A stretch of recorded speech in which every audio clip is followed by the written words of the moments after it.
It was a 2-1 with Philadelphia for Philadelphia. There's been a lot of Gary Out talk. The Gary Out train is sort of huffing and puffing, chugging along.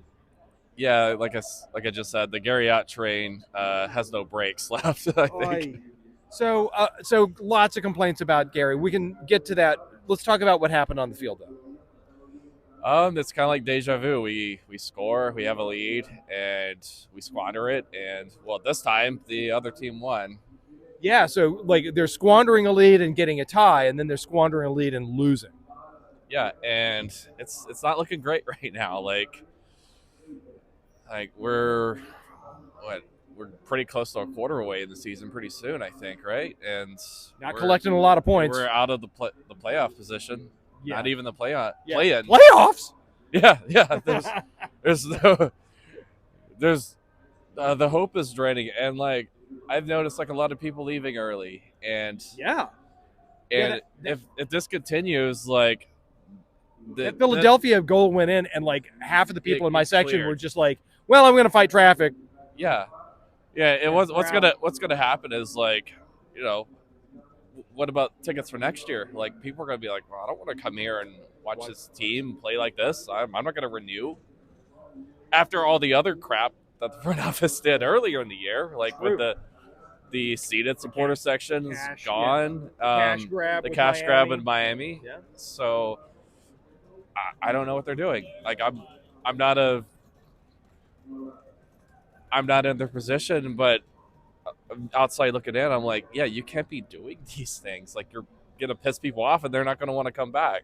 So taking us for granted, that's one thing. Taking soccer for granted, that seemed to be what was happening out there. That defense looked pretty leaky for someone not doing anything but just kick ball ahead and run on. Yeah, and we had like 5 in the middle too. Like I don't think I've seen that happen. So you got a fix in mind?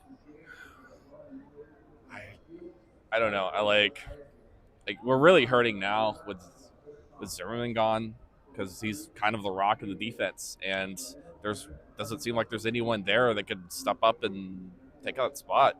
Yeah. So one of the things that so it looks like leadership on the back line there, somebody in the center back taking charge, but also being able to distribute. Nobody seems to actually have a forward pass in mind, except for just booting it behind their line. Yeah, that's just huff it down the field and see where it goes is where it seems to be the strategy.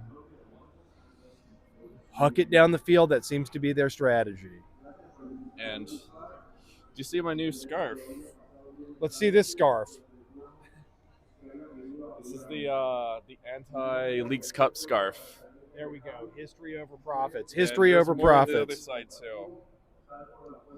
Save the Open Cup. So I think with the one Leagues Cup game that we were forced to take tickets to, I think definitely want to bring that back for that. I wish there was like a whole supporter section with those scarves. Yeah, that would be. And you know what? The fact that the MLS and the fact that so many of these teams look at the Open Cup like it's just something that's just right. It's one of one of the few long traditions we have in American soccer. And you imagine like if Premier League teams say like, oh, we're not going to play in the FA Cup. The FA Cup?